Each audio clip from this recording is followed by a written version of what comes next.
The applause was deafening, but all I could hear was the pounding in my chest. There she was, my younger sister, walking across the stage in her flowing black gown, her cap tilted just enough to look stylish, her smile stretched wide as the camera flashes caught her at every angle. She looked like the picture of success, the pride of our family, the kind of girl people whispered about in admiration. What would you do if the cap and gown were hers, but the $89,000 debt was in your name? Don't look away, this story will pull you in deeper with every word. And all I could think was, she doesn't deserve a single clap of this applause. Because every step she took across that polished wooden stage was bought with money she didn't earn. Money I never agreed to give. Money, $89,000 worth, tied to my name. I sat perfectly still in the metal folding chair of the auditorium, hands folded in my lap. Everyone else rose to their feet, clapping, cheering, whistling. My mother even wiped a tear. But I stayed calm. My face neutral. My lips curved into a small, controlled smile. He had no idea what I was thinking. No one did. I had a plan, one she couldn't even begin to imagine. The bright stage lights bounced off her gown as she shook the dean's hand and accepted her diploma. I noticed the tiniest flicker in her eyes when she looked into the crowd. Her gaze skimmed past me, then darted away quickly as if the sight of me was a reminder she wanted to bury. Good. That flicker was all I needed. That single glance told me she wasn't innocent. She knew what she'd done. The ceremony dragged on, speech after speech, names being called one by one, but my focus stayed locked on her. The girl who had stolen not just my credit but years of my peace of mind. I remembered the phone calls from collectors, the endless envelopes marked urgent, the pit in my stomach when I couldn't make the payments on time. She smiled through photographs while I had endured shame. And today she stood tall while I sat with hands that still bore the faint tremor of every anxiety-ridden night. "Isn't she beautiful?" my aunt whispered beside me, leaning close, her perfume sharp and powdery. Such a bright future ahead of her. I gave a polite nod, but inside the words scraped against me like sandpaper. A bright future. Yes. A future she thought she had stolen without consequence. But futures can be taken away just as easily as they're handed out. I shifted slightly, my purse resting on my lap. Inside, buried beneath tissues and mints, was my hidden advantage. The manila folder. Thick. Heavy. Pages and pages that proved the truth of what she had done. She didn't know I had it. That was my secret. And the weight of it pressed against me like a quiet reminder. I wasn't powerless anymore. The loudspeaker crackled as another name was called. I let my eyes drift around the auditorium. Parents craned their necks to see their children. Cameras flashed. Little kids fidgeted in the rows ahead. It all looked so normal, so joyful. But beneath that glittering surface I felt an unease spreading like ink in water. Because I knew a truth that no one else here did. And truths like that don't stay hidden forever. I leaned back against the cold metal of my chair, closing my eyes for just a second. I let the applause fade into a dull roar in my ears and pictured her face when she first came to me years ago, begging me to co-sign those small loans. She had promised it was temporary. Promised she'd handle it. Promised it was for books and tuition only. All of them. And I, foolishly trusting, had signed. The image of her shaky smile when I agreed replayed in my mind, but now, years later, that same smile was being paraded across a stage as if it had all been worth it. The taste of bitterness coated my tongue. Finally, her row was dismissed and she marched across the stage with her friends, heads high, tossing jokes to one another. I watched her every movement, memorizing the confidence in her stride. Confidence built on a foundation of my sacrifice. When she paused for her professional photo, holding her diploma against her chest, the photographer's flash burst across the room, and for just a second, the glow lit her face like a star. But I saw the crack. Her smile faltered when her eyes found mine again. I didn't look away. I held her gaze. My face calm, steady. I let a small smile tug at the corner of my mouth, not the kind a proud sister gives but the kind that says, "I know. And you'll pay." She blinked, and for the first time all evening her posture broke. Her chin dipped ever so slightly, her shoulders tightening before she turned away. That was enough. Even in a sea of applause she felt my silence. After the ceremony ended, the lobby swelled with bodies. Families hugging, balloons bumping against the ceiling, the smell of fresh flowers and perfume mixing with the scent of cheap coffee from the concession stand. I walked slowly, deliberately through the crowd, letting people bump into me without complaint. My eyes stayed fixed on her. She stood with a cluster of friends, laughing too loudly, her hand gripping her diploma case tightly, as if holding on too hard would make it real. When she spotted me, her laughter faltered again. She excused herself from the group and walked toward me, her heels clicking against the polished floor, her gown swishing around her ankles. "Hey," she said, her voice light, forced. "You made it." I raised an eyebrow. "Of course I did." Her smile wavered, but she kept it plastered on. "You didn't have to. I know it's not really your kind of event." "Oh, I wouldn't miss this," I replied, my tone even. Something flickered in her eyes. Uncertainty, maybe even fear. She opened her mouth, then closed it again as though unsure of what to say. A photographer brushed past us, calling for families to gather. My mother waved from across the lobby, motioning for us to join her for pictures. But I didn't move. And neither did she. Instead, we stood face to face in that noisy, crowded room, locked in a silence that belonged only to us. Her eyes darted toward my purse just for a second. A flicker so quick most people wouldn't notice. But I did. And that was when I knew. She suspected.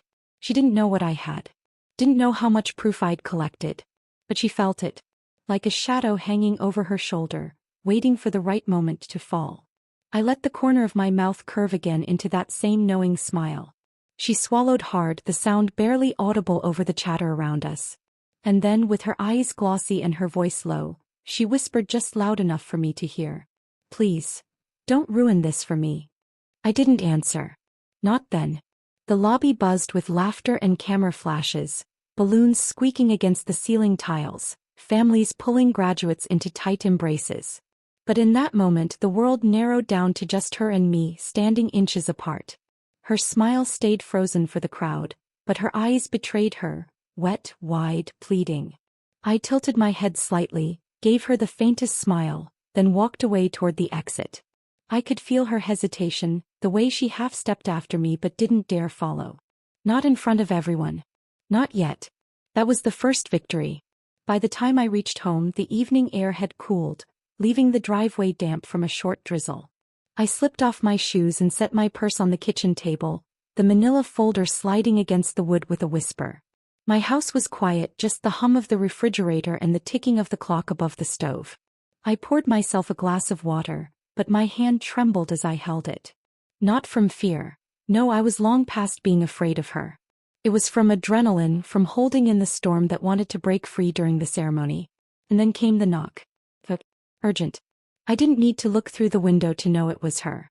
When I opened the door, she stood there still in her gown, makeup smudged at the edges, her diploma clutched like a shield. Rain had frisked her hair and her eyes were red, though whether from tears or exhaustion I couldn't tell. "Can we talk?" she whispered. I stepped aside, silent, letting her walk in. The faint smell of wet fabric and hairspray followed her as she moved past me, her heels clicking on the linoleum. She lingered in the kitchen doorway, her hands twisting around the rolled diploma. "Please," she said, her voice breaking. "I know you're angry. I know what you're thinking. But don't destroy me." I leaned against the counter, arms folded. "Destroy you? That's an interesting choice of words." She winced, setting the diploma down on the table right beside my purse, the purse with the folder inside. Her eyes flicked toward it, then quickly away. "I didn't mean for things to get so bad," she said, her words tumbling out fast. "It was just supposed to be a little help just for the first year. I thought I'd be able to pay it back once I got scholarships. But then it snowballed and I panicked and I held up a hand, stopping her. "Don't bother rehearsing excuses. I've already lived the reality of it." The silence stretched. The clock ticked louder than before, each second pounding into her nerves. She pulled out a chair and sat down, her posture collapsing as if the gown weighed 50 pounds. "You don't understand," she whispered. "This job offer I've got, it's everything. If anyone finds out what I did, they'll pull it. I'll be nothing. I'll have nothing." Her voice cracked on the last word and she lowered her head into her hands. For a moment, I simply studied her. This girl who once laughed at my sensible shoes, who called me boring for staying home while she ran wild. The same girl who, without hesitation, used my name like a credit card. And now she sat in my kitchen begging. I reached across the table and tapped the diploma with one finger. You call this everything? A piece of paper built on someone else's back. Her head jerked up, eyes wide.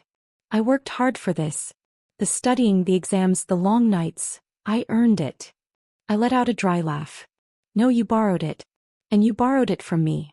Her face flushed red, whether from shame or anger I couldn't tell. You're my sister, she said, almost spitting the word as if it excused everything. Families help each other. Families don't steal futures from each other, I said evenly. She stood suddenly, pacing the kitchen, her gown swishing against the floor. Her heels clicked sharp and quick like a metronome of panic. Please, just don't say anything. Don't tell Mom, don't tell anyone. I'll figure it out. I'll pay it back, I swear. Just give me time. Time, I repeated slowly, tasting the word. My eyes drifted to the folder again, heavy with proof. She followed my gaze, her breathing quickening. What's in there? She asked softly. I smiled faintly. Wouldn't you like to know? Her lips parted, but no words came out. Her hands fidgeted, gripping the edge of the table. The silence between us grew thick, pressing in on her until she finally sank back into the chair. The kitchen light buzzed faintly overhead, casting shadows across her face. I noticed the chipped polish on her nails, the way her fingers shook as she tried to compose herself. For once, she wasn't the confident, charming girl who won everyone over. She was exposed, raw, crumbling. Tell me what you want, she whispered. If it's money, I'll figure it out. If it's something else, I'll do it. Just don't take this away from me. Her desperation was almost pitiful. Almost. I leaned forward, resting my elbows on the table. It's not about what I want. It's about what you deserve. Her eyes filled with tears, spilling down her cheeks. She pressed her palms together like a prayer. Please, I'm begging you. Don't ruin my life. Her words hung in the air, heavy and trembling. For a long moment I said nothing. I just studied her. The girl who had been so certain she could take from me without consequence, now reduced to whispers and wet cheeks. And then quietly I said, maybe your life was never yours to begin with. She gasped, staring at me as if I'd struck her. Her mouth opened, closed, then opened again, but no sound came. The clock ticked on. Her tears fell faster. And in that silence, with her sitting across from me in the gown she didn't truly earn, I let her twist in her own fear. Because sometimes silence is louder than any answer. I let her sit in that silence for a long time, watching her twist her fingers together until the knuckles turned white. Eventually she pushed back her chair, muttering something about needing air, and slipped out the front door without another word. The sound of her heels on the porch steps faded into the night, leaving only the hum of the refrigerator and the faint tick of the kitchen clock. I didn't follow her. I didn't call after her. I simply sat at the table, staring at the purse she had glanced at earlier. My hand slid across the wood, resting on the worn leather strap, and slowly I pulled the folder free. The papers spilled slightly at the edges, yellowed envelopes, folded letters, photocopied forms. Proof. All of it. Proof she thought I didn't have. Proof she never dreamed I'd keep. And now I intended to gather every last piece. The next morning I woke before dawn. My house was still, bathed in the soft gray light that comes just before sunrise. I made coffee, the rich smell filling the kitchen, and spread the folder open across the table like a deck of cards. Her name appeared here and there, but my name was everywhere. Bold, inky signatures, account numbers, loan balances. Each page was a scar, and I ran my fingers over them as if tracing the wounds she had left. It wasn't enough. Not yet. I needed more. I started with the hall closet. It smelled faintly of cedar and dust as I pulled out old boxes stacked high. Shoe boxes, holiday decorations, a plastic tub of family photos. I dragged them to the living room, the cardboard scraping against the floor, and began sorting. In one, I found an envelope marked Student Services. The date stretched back 7 years. My heart kicked in my chest as I slid the letter out. It was a statement of the very first loan, the one she swore was just for books. My signature, clear as day, sat at the bottom. My throat tightened as I remembered that day, her wide eyes and trembling lip when she begged me to help. I tucked it carefully into the folder. One more nail for the coffin. Mid-morning the phone rang. I glanced at the caller ID, her name. I let it ring out. A minute later another call. Then another. Finally, a voicemail notification blinked. Her voice spilled through the speaker, thin and frantic. "Please pick up. I'll do whatever you want. Just don't let anyone see those papers. You don't understand what's at stake. You'll ruin me." I hit delete before the message even finished. Her panic only fueled me. If she was this desperate, then I knew I was digging in the right place. I spent the afternoon in the attic. Dust clung to my hair, cobwebs brushed my arms, and the old wooden beams creaked under my weight. I pulled out plastic tubs, digging through files I hadn't touched in years. One folder was labeled taxes. Inside, crumpled receipts and outdated forms rattled in the dry air. And there, tucked between two old pay stubs, was a copy of a tuition invoice. Her tuition. My name. Paid through my account. I held it up to the dim light filtering through the attic window. The numbers blurred for a second as tears stung my eyes. Not sadness but anger. Anger so sharp it made my hands shake. She hadn't just taken a loan. She had bled me dry in ways I hadn't even realized at the time. That invoice went into the folder too. By evening the folder was twice as thick. My back ached from bending over boxes, my throat was dry from the dust, but my resolve only grew. I spread the papers across my bed, arranging them in neat rows, each one another brick in the wall I was building around her lies.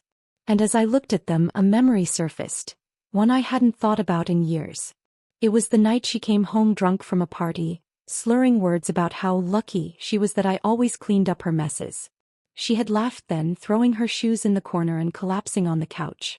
I had stayed awake all night scrubbing stains from the carpet. I hadn't realized then that she wasn't just talking about spilled drinks. She was talking about everything. The memory hardened something in me. Later that night, another knock rattled the door. This time softer, hesitant. I peeked through the curtain, her again.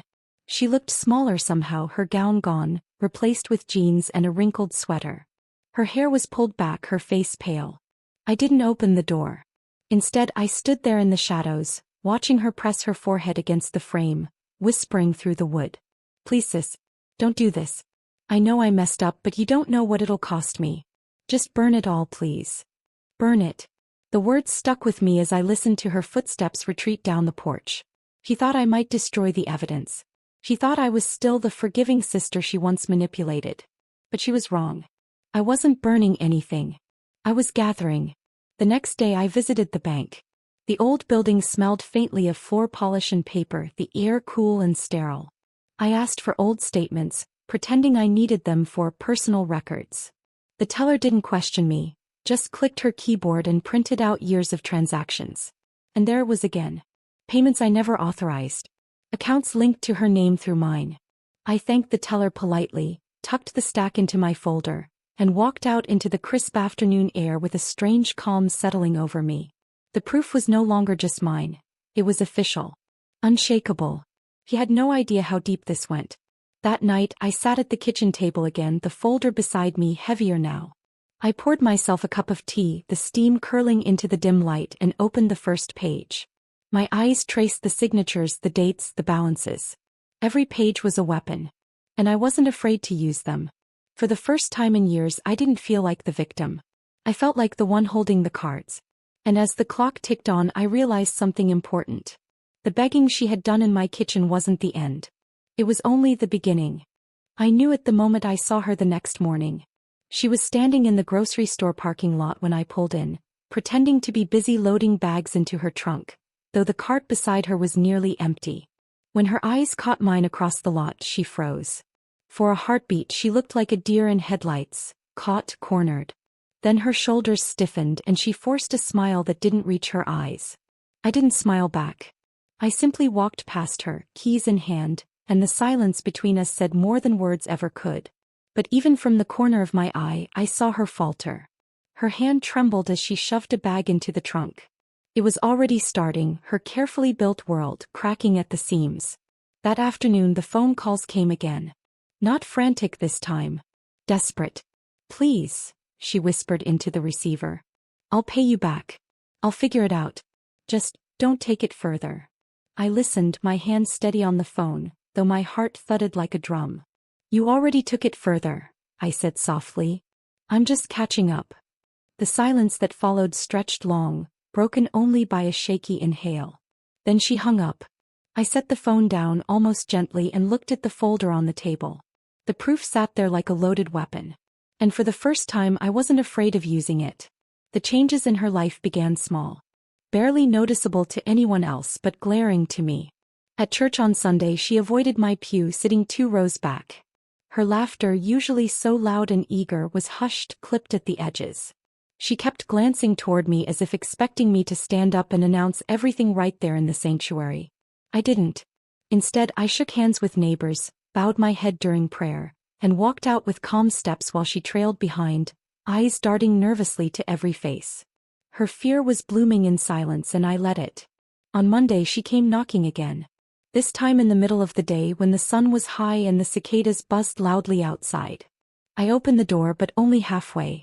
She stood there with a plastic container of muffins in her hands, the kind she knew I liked. Her smile was brittle. "I thought maybe we could sit and talk," she said, her voice pitched too sweet. I leaned against the frame. "Talk about what?" Her throat worked as she swallowed. "About fixing things. About forgiving." I let her words hang in the air, the scent of blueberry muffins drifting between us. Then I shook my head slowly. "Forgiveness isn't free. You taught me that." Her smile slipped. She thrust the container into my hands as if the gesture alone might buy her a reprieve. But when I didn't step aside, didn't invite her in, her eyes glistened with something close to panic. She turned abruptly and walked away, her steps quick, shoulders stiff. I watched her go, the muffins heavy in my hands, untouched. Later that week I stopped by the bank again. This time not for myself. I asked a simple question, casual on the surface. Had there been recent attempts to access the accounts in my name?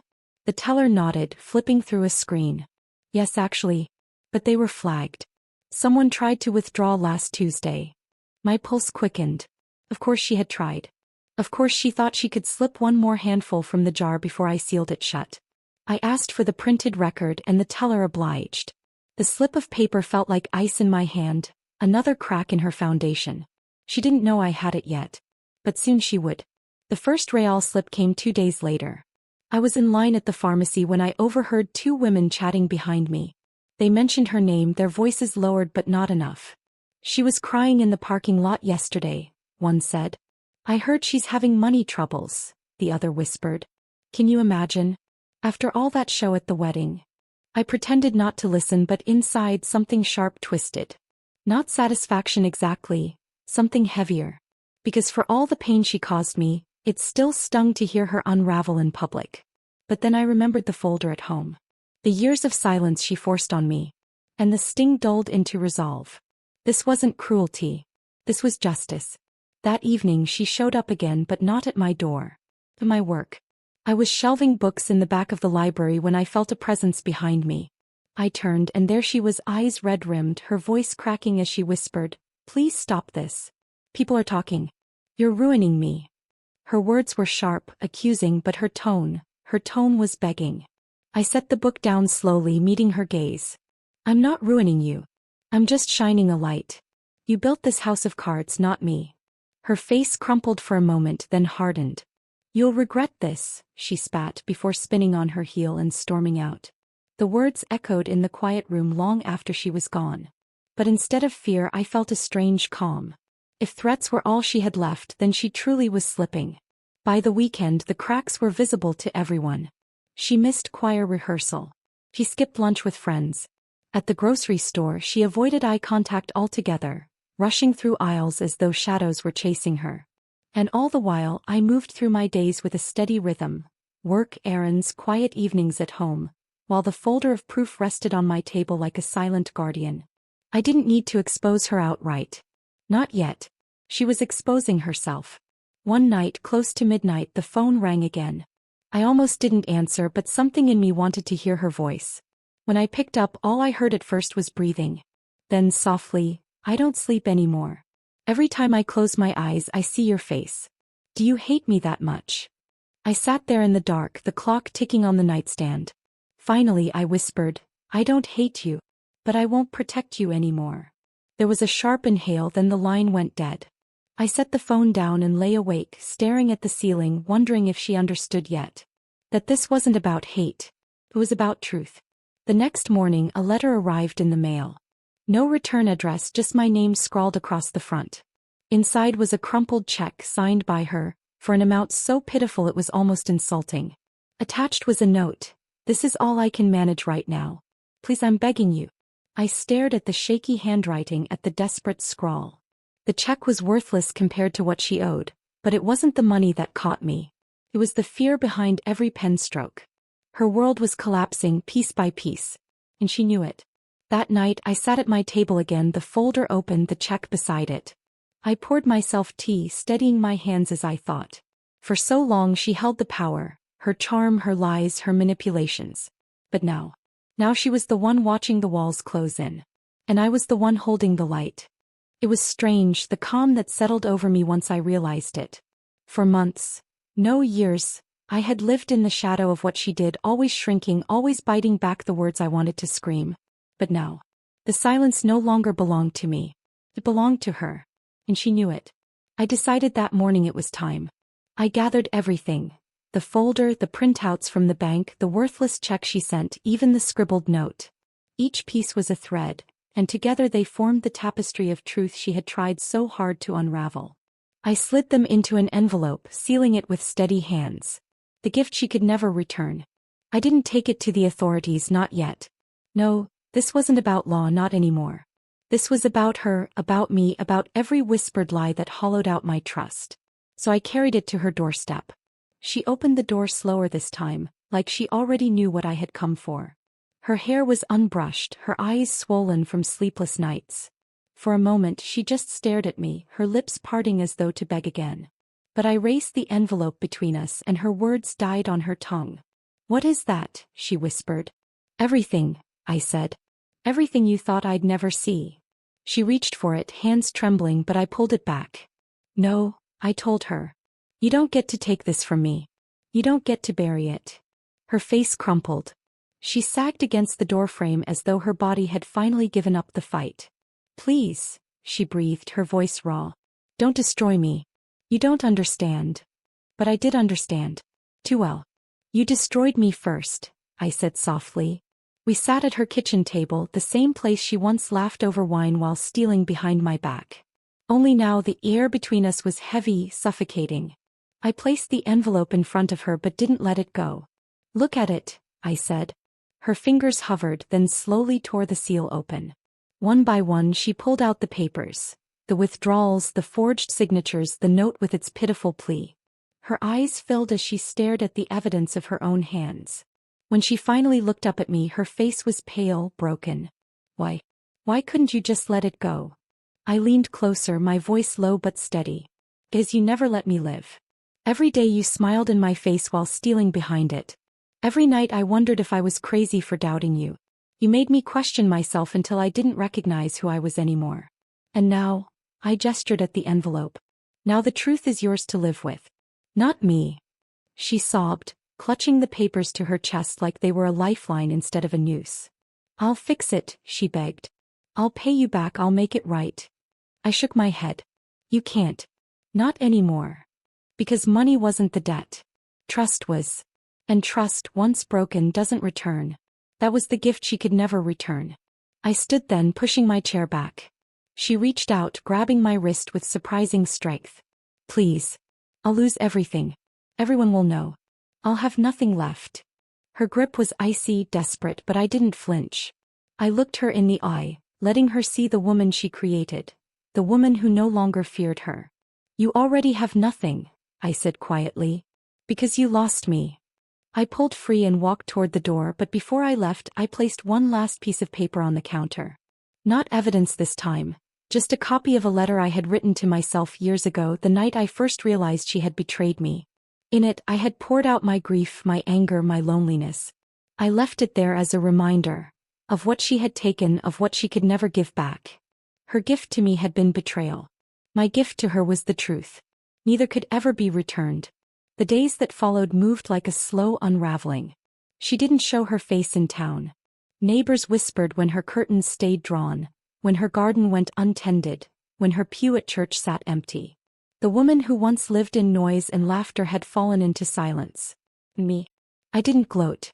I didn't parade my victory. Instead, I found peace in the quiet she left behind. For the first time in years, I slept through the night without waking in dread.